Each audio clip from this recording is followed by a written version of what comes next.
Alors, mon travail est basé sur la mémoire. Parce que j'adore la mémoire, parce qu'elle est complètement pleine de pure fabulation. C'est une faculté qui nous permet d'enregistrer nos souvenirs, mais c'est enregistré de façon souvent aléatoire. C'est placé dans des impressions, dans des traumas, dans toutes sortes de catégories. Puis par-dessus ça, il y a plein de choses qui sont ajoutées, des odeurs, des sons, des paysages. Puis quand on demande à la mémoire de rappeler un souvenir, bien là, bonne chance. Parce que le souvenir peuvent arriver deux à la fois, ce qui donne complètement un faux souvenir.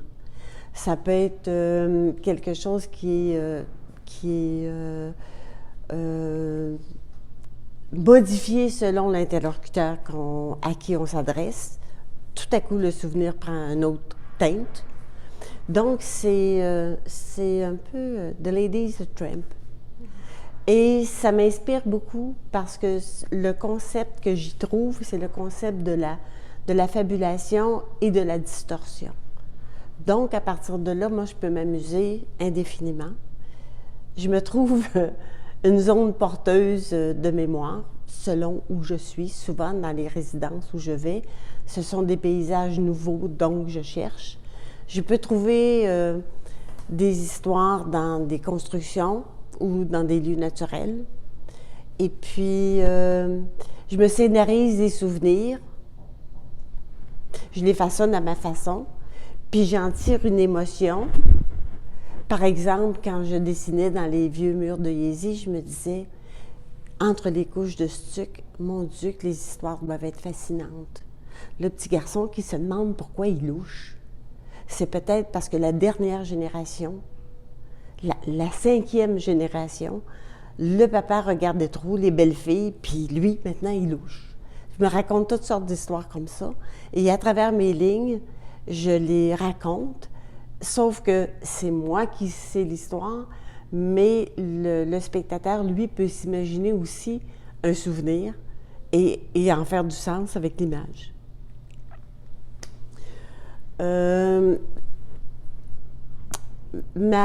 Jusqu'à maintenant, dans toutes mes résidences, je trouvais des mémoires insérées dans des choses, comme je parlais du stuc, je parle aussi des strates de l'ardoise.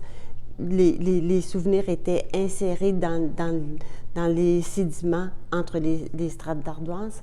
Mais quand je suis arrivée à ma résidence au centre Banff, j'ai réalisé que la façon que les montagnes étaient faites, il y avait eu les chocs des plaques tectoniques, ça avait créé des failles, des espaces, des falaises, des crevasses. Et je me disais, oui, mais là, encore une histoire, il doit y avoir au moins un couteau de poche dans le fond de la falaise. L'eau pure rentre dans la terre, reste là, se réchauffe pendant 100 ans et ressort dans la vallée en source chaude. Donc, il y a de la vie dans les espaces. Donc, je me suis concentrée sur le plein dans le vide. Et la production que vous voyez ici, qui s'appelle Bloc-Notes, je l'ai faite dans l'esprit du plein dans le vide et je me suis basée sur une rupture amoureuse. Donc, le vide qui se passe après la rupture, qu'est-ce qu'il y a dans ce vide-là? Alors, j'ai décidé de plonger dans le gouffre puis d'aller voir. J'y ai trouvé plein de jolis souvenirs. Ce sera à chacun de trouver des souvenirs de ses propres notes amoureuses dans chacun des blocs. Mais pour moi, il y avait évidemment des paysages urbains, il y avait beaucoup d'architecture, il y avait des paysages de road trip, des couleurs bien sûr, il y avait du jaune, du orangé, du rouge. Et j'ai glané tout ça, j'en ai fait mon butin pour réaliser, en remontant de mon gouffre, que j'avais un beau jeu de 520 blocs. Automatiquement, j'ai commencé à jouer avec les blocs pour réaliser que chaque bloc était en réalité une maquette et que les blocs assemblés pouvaient former de très grands tableaux, de très grandes réalisations. Et là, je me suis dit, ben là, c'est sans fin. En plus de ramasser, de glaner dans ma caverne mes 520 blocs, J'ai aussi trouvé le bilan de mes 10 dernières années en impression et de carrière. De toute façon, ça fait 10 ans que je travaille. Par le fait que pour construire mes blocs, j'ai utilisé des papiers des 10 dernières années que j'avais imprimés. Donc, il y avait le bilan, il y avait la possibilité de 520 maquettes pour construire des plus grandes œuvres, plus mes 520 blocs. Il y a plein de choses dans les vides.